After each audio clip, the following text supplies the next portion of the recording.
বাংলাদেশের রাজনৈতিক পরিবর্তন হওয়ার পর থেকে ভারত এবং বাংলাদেশের মধ্যে সম্পর্ক ভালো যাচ্ছে না। ভারতের মিডিয়া থেকে শুরু করে যত নেতা মন্ত্রীরাও রয়েছে তারা যখন তখন বাংলাদেশকে দখল করার হুমকি দেয়। আর যদি কখনো এই দুই দেশের মধ্যে যুদ্ধ বেঁধেও যায় তাহলে বাংলাদেশের কয়েকটি সীমান্তবর্তী জেলায় আগে যুদ্ধ হতে পারে। তাই বলা যায় বাংলাদেশের এই কয়েকটি সীমান্তবর্তী জেলা অনেকটাই ঝুঁকিপূর্ণ। ভারত এবং বাংলাদেশের মধ্যে যতই শান্তিপূর্ণ চুক্তি হোক না কেন ভারত এবং বাংলাদেশের মধ্যে যুদ্ধ হবেই, কারণ এটি হাদিসের মধ্যে বর্ণিত রয়েছে। তাই আজকে আমরা দেখতে চলেছি ভারত এবং বাংলাদেশের মধ্যে যুদ্ধের সময় যে কয়েকটি জেলা অনেকটাই ঝুঁকিপূর্ণ থাকবে। প্রথমেই রয়েছে চট্টগ্রাম। চট্টগ্রাম জেলা বাংলাদেশের দক্ষিণ পূর্বাঞ্চলে অবস্থিত। চট্টগ্রাম জেলার উত্তরে রয়েছে ভারতের ত্রিপুরা রাজ্য। চট্টগ্রামের মোট আয়তন ৫,২৮৩ বর্গ কিলোমিটার। চট্টগ্রামে মোট উপজেলা রয়েছে ১৫টি।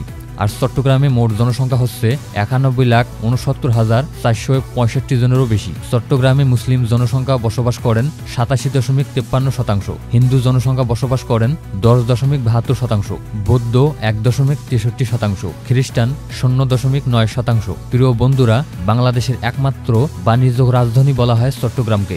বাংলাদেশের চট্টগ্রাম বন্দর থেকে বিভিন্ন দেশের সাথে পণ্য আমদানি এবং রপ্তানি করে। আর ইতিমধ্যে পাকিস্তানের সাথে পণ্য আমদানি রপ্তানি করায় ভারতের গা জ্বলছে। কখনো যদি ভারত চট্টগ্রামে হামলা করে বসে তাহলে বাংলাদেশের ৯১ লাখ মানুষের মধ্যে খাবার, পানি, বিদ্যুৎ এবং বিভিন্ন সেবায় ক্ষতিগ্রস্ত হতে পারে। তাই এই দিক থেকে বলা যেতে পারে বাংলাদেশের ঝুঁকিপূর্ণ বিভাগ হচ্ছে চট্টগ্রাম বিভাগ। তারপর ২ নম্বরে রয়েছে চাঁপাইনবাবগঞ্জ জেলা। চাঁপাইনবাবগঞ্জ জেলা বাংলাদেশের উত্তর পশ্চিম অঞ্চলে অবস্থিত। এটি রাজশাহী বিভাগের একটি প্রশাসনিক অঞ্চল। এর উত্তর, পশ্চিম ও দক্ষিণে রয়েছে ভারতের পশ্চিমবঙ্গ। প্রিয় বন্ধুরা, এই জেলাটির মোট আয়তন হচ্ছে ১,৭৪৪ বর্গ কিলোমিটার। বাংলাদেশের মধ্যে এই চাঁপাইনবাবগঞ্জ জেলাই সবচেয়ে বেশি আমের চাহিদা পূরণ করে, মানে এই জেলা আম উৎপাদনে সবচেয়ে বিখ্যাত। কিন্তু গত কয়েকদিন ধরেই ভারত এবং বাংলাদেশের মধ্যে গাছ কাটা নিয়ে দুই পক্ষেরই উত্তেজনা শুরু হয় এবং এক পর্যায়ে সংঘর্ষ শুরু হয়। এই সংঘর্ষে বাংলাদেশি ৩ জন আহত হয়েছেন। কিরণগঞ্জ সীমান্ত থেকে এই উত্তেজনা শুরু হয়, পরে ছড়িয়ে পড়ে কাঁটাতারের বেড়া নির্মাণকে কেন্দ্র করে। পরে ওই সীমান্ত থেকে প্রায় ৩ কিলোমিটারও বেশি এই উত্তেজনা ছড়িয়ে পড়েছে। তাই বলা যায় বর্তমানে চাঁপাইনবাবগঞ্জ জেলা একটি ঝুঁকিপূর্ণ জেলা। তারপর ৩ নম্বরে রয়েছে ফেনী জেলা। এটি চট্টগ্রাম শহরের উত্তর পশ্চিমে অবস্থিত এবং বাংলাদেশের যত জেলা রয়েছে সব জেলার সদর হচ্ছে এই ফেনী জেলা। বাংলাদেশের ফেনী জেলা কৃষি এবং বাণিজ্য কার্যক্রমের জন্য বিখ্যাত। ভারত চাইলেই এই জেলাটিকে যে কোনো মুহূর্তে সম্পূর্ণ ডুবিয়ে দিতে পারবে। আর যদি কখনো ফেনী জেলাকে ভারত দখল করে তাহলে এই ফেনী জেলাকে কেন্দ্র করেই বাংলাদেশকে দুই ভাগে বিভক্ত করা সম্ভব। হ্যাঁ বন্ধুরা, আপনারা ঠিকই শুনেছেন। ভারতেরও যেমন সেকেন্ড নেক রয়েছে তেমনি বাংলারও সেকেন্ড নেক হচ্ছে এই ফেনী জেলা। বাংলাদেশের সবচেয়ে গুরুত্বপূর্ণ এবং দুর্বল জায়গা হচ্ছে ফেনী জেলা। ভারত ইতিমধ্যেই সফলভাবে পরীক্ষা করে ফেলেছে। ২০২৪ সালের বন্যা ছিল কৃত্রিম সৃষ্টি, পরীক্ষামূলক এবং দীর্ঘমেয়াদী পরিকল্পনার অংশ। তাই এজন্যই বলতে চাই ফেনী জেলার মানুষকে অনেকটাই সতর্ক থাকতে হবে। তারপর ৪ নম্বরে রয়েছে সিলেট বিভাগ। এটি বাংলাদেশের উত্তর পূর্বাঞ্চলে অবস্থিত। সিলেটের চারদিকেই রয়েছে ভারতের রাজ্য। সিলেটের উত্তরে রয়েছে ভারতের মেঘালয়, দক্ষিণে রয়েছে ভারতের ত্রিপুরা এবং পূর্বে রয়েছে ভারতের আসাম রাজ্য। আর আপনি জানলে হয়তো অবাক হবেন যে বাংলাদেশের যত বিভাগ রয়েছে তার মধ্যে সিলেট বিভাগে শিল্প, প্রাকৃতিক সম্পদ, খনিজ সম্পদ, গ্যাস, তেল, পাথর এবং চুনাপাথর সহ বিভিন্ন মহামূল্যবান প্রাকৃতিক সম্পদে ভরপুর। আর যদি ভারত কখনো সিলেটে হামলা করে তাহলে বাংলাদেশের এই মহামূল্যবান প্রাকৃতিক সম্পদগুলো ক্ষতিগ্রস্ত হতে পারে। তারপর ৫ নম্বরে রয়েছে লালমনিরহাট জেলা। লালমনিরহাট জেলা বাংলাদেশের উত্তরে অবস্থিত। এটি ভারতের সীমান্তবর্তী একটি জেলা। লালমনিরহাট জেলার মোট জনসংখ্যা ১২ লক্ষেরও বেশি। আর এই জেলার বেশিরভাগ মানুষই মুসলিম। আর ভারত কখনো মুসলিমদেরকে দেখতে পারে না। এই জেলার উত্তরে রয়েছে ভারতের পশ্চিমবঙ্গের কোচবিহার এবং জলপাইগুড়ি জেলা। তারপর দক্ষিণে রয়েছে রংপুর জেলা এবং পূর্বে রয়েছে ভারতের কুচবিহার জেলা। কিন্তু গত কয়েকদিন ধরেই পাটগ্রাম উপজেলায় দহগ্রাম সীমান্তে আন্তর্জাতিক আইন লঙ্ঘন করে শূন্যরেখায় কাঁটাতারের বেড়া দেয় ভারতের বিএসএফ। পরে বিজিবি বাধা প্রদান করলে বিএসএফ কাজ বন্ধ রাখেন। বর্তমানে এই পরিস্থিতি শান্ত রয়েছে। সুতরাং তাই বলা যায় যুদ্ধের সময় বিএসএফ বাংলাদেশে ঢুকতে পারে। তারপর ৬ নম্বরে রয়েছে গাজীপুর জেলা। গাজীপুর জেলা বাংলাদেশের মধ্য অঞ্চলের এবং ঢাকা বিভাগের একটি প্রশাসনিক অঞ্চল।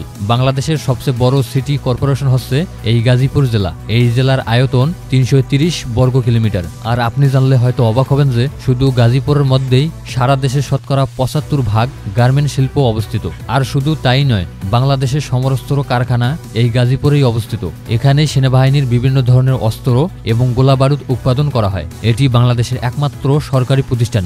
এই কারখানাটি 303 একর জমির উপর অবস্থিত। 1970 সালে চীনের কারিগরি সহযোগিতায় এই কারখানাটির উৎপাদন কাজ শুরু হয়। ভারতের সবচেয়ে জাতশত্রু হচ্ছে চীন, তাই এই দিক থেকে বলা যেতে পারে ভারত যে কোনো সময় এই গাজীপুরে হামলা চালাতে পারে। 7 নম্বরে রয়েছে ঢাকা। ঢাকা বাংলাদেশের সবচেয়ে গুরুত্বপূর্ণ শহর এবং বৃহত্তম রাজধানী। ঢাকার ভেতরেই সবচেয়ে গুরুত্বপূর্ণ সরকারি প্রতিষ্ঠানের সদর দপ্তর রয়েছে এবং বিভিন্ন ধরনের বেসরকারি প্রতিষ্ঠানগুলোর মূল স্থাপনা এই ঢাকায় রয়েছে। আর এই প্রতিষ্ঠানগুলোকে কেন্দ্র করেই ঢাকার ভেতরে গড়ে উঠেছে বিভিন্ন ধরনের শিক্ষা এবং স্বাস্থ্য সেবার মতো প্রতিষ্ঠান। আর ভারত কখনোই চায় না যে বাংলাদেশের মানুষ শিক্ষা এবং স্বাস্থ্য সেবার মধ্য দিয়ে উন্নত হোক। অর্থাৎ ভারতের মূল লক্ষ্য হচ্ছে বাংলাদেশের কৃষি, শিক্ষা এবং স্বাস্থ্য ব্যবস্থা ধ্বংস করা। তাই অনেক কিছু দিক বিবেচনা করে ঢাকাকে ঝুঁকিপূর্ণ শহর হিসেবে বিবেচনা করা হয়েছে। তারপর 8 নম্বরে রয়েছে মংলা বন্দর। মংলা বন্দর বাংলাদেশের দক্ষিণ পশ্চিম অঞ্চলে বাগেরহাট জেলায় অবস্থিত। প্রিয় বন্ধুরা, এটি বাংলাদেশের সবচেয়ে দ্বিতীয়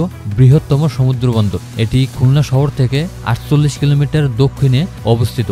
মংলা বন্দরে চলতি অর্থ বছরে প্রথম 3.5 মাসে আগের তুলনায় আমদানি এবং রপ্তানি দ্বিগুণ হারে বেড়েছে। ভারত যুদ্ধের সময় কখনোই চাইবে না যে অন্য দেশ থেকে বাংলাদেশে পণ্য আসুক, তাই এই তালিকায় বাংলাদেশের সমুদ্র বন্দরগুলোকে ঝুঁকিপূর্ণ করা হয়েছে। 9 নম্বরে রয়েছে মাতারবাড়ি সমুদ্র বন্দর। বাংলাদেশের সবচেয়ে গভীর সমুদ্র বন্দর হচ্ছে মাতারবাড়ি সমুদ্র বন্দর। এটি কক্সবাজারের সীমান্তে মাতারবাড়ি ধলঘাট এলাকায় অবস্থিত। বঙ্গোপসাগরের তীর ঘেঁষে 1031 একর জায়গায় নির্মাণ করা হয়েছে এই বন্দরটি। আর এই বন্দরে প্রায় 8200টি ইউএস ক্ষমতা সম্পন্ন কন্টেইনার বহনকারী জাহাজ নোঙ্গর করতে পারবে। ফলে বাংলাদেশি ব্যবসায়ীদের আর অপেক্ষায় থাকতে হবে না। বর্তমানে বাংলাদেশ থেকে আমেরিকায় একটি পণ্যের চালান পাঠাতে সময় লাগে 45 দিন, কিন্তু এই মাতারবাড়ি বন্দর থেকে 23 দিনের মধ্যেই সরাসরি নির্ধারিত গন্তব্যে পৌঁছে যাবে। সুতরাং বাংলাদেশের গুরুত্বপূর্ণ সমুদ্র বন্দর হচ্ছে মাতারবাড়ি সমুদ্র বন্দর। 10 নম্বরে রয়েছে বাংলাদেশের ময়মনসিংহ বিভাগ। বাংলাদেশের সবচেয়ে ছোট বিভাগ হচ্ছে ময়মনসিংহ বিভাগ। ময়মনসিংহ বিভাগ 4টি জেলা নিয়ে গঠিত। সেগুলো হচ্ছে ময়মনসিংহ, জামালপুর, শেরপুর ও নেত্রকোনা। ময়মনসিংহ বিভাগের উত্তরে রয়েছে ভারতের মেঘালয়, খাসিয়া এবং জয়ন্তিয়া পাহাড়। তারপর দক্ষিণে রয়েছে ঢাকা বিভাগ। বাংলাদেশের সবচেয়ে ময়মনসিংহ বিভাগে ধান উৎপাদন বেশি হয়, মানে বাংলাদেশের ধান এবং চালের চাহিদা পূরণ করে ময়মনসিংহ বিভাগ। যদি যুদ্ধের সময় কখনো ভারতীয় বাহিনী এই ময়মনসিংহ জেলায় ঢুকে পড়ে, তাহলে বাংলাদেশের মানুষ সহজে কৃষিকাজ করতে পারবে না। আর যদি কৃষিকাজ করতে না পারে, তাহলে বাংলাদেশি মানুষদের মধ্যে খাদ্যের অভাব দেখা দিবে। তাই কৃষি এবং ফসল উৎপাদনের দিক থেকে বলা যেতে পারে ময়মনসিংহ বিভাগ বাংলাদেশের একটি গুরুত্বপূর্ণ শহর। প্রিয় বন্ধুরা, বাংলাদেশের বরিশাল বিভাগের মধ্যে ভারতের কোনো সীমান্তবর্তী জেলা নেই, তাই বাংলাদেশের মধ্যে সেফ জায়গা হচ্ছে বরিশাল বিভাগ। আপনি আমাদের এই ভিডিওটি কোন জেলা থেকে দেখতেছেন তা অবশ্যই কমেন্ট করে জানাবেন। আর বাংলাদেশকে ভালোবাসলে চ্যানেলটি সাবস্ক্রাইব করবেন। দেখা হচ্ছে পরের কোনো ভিডিওতে। ততক্ষণে ভালো থাকুন, সুস্থ থাকুন। আল্লাহ হাফেজ।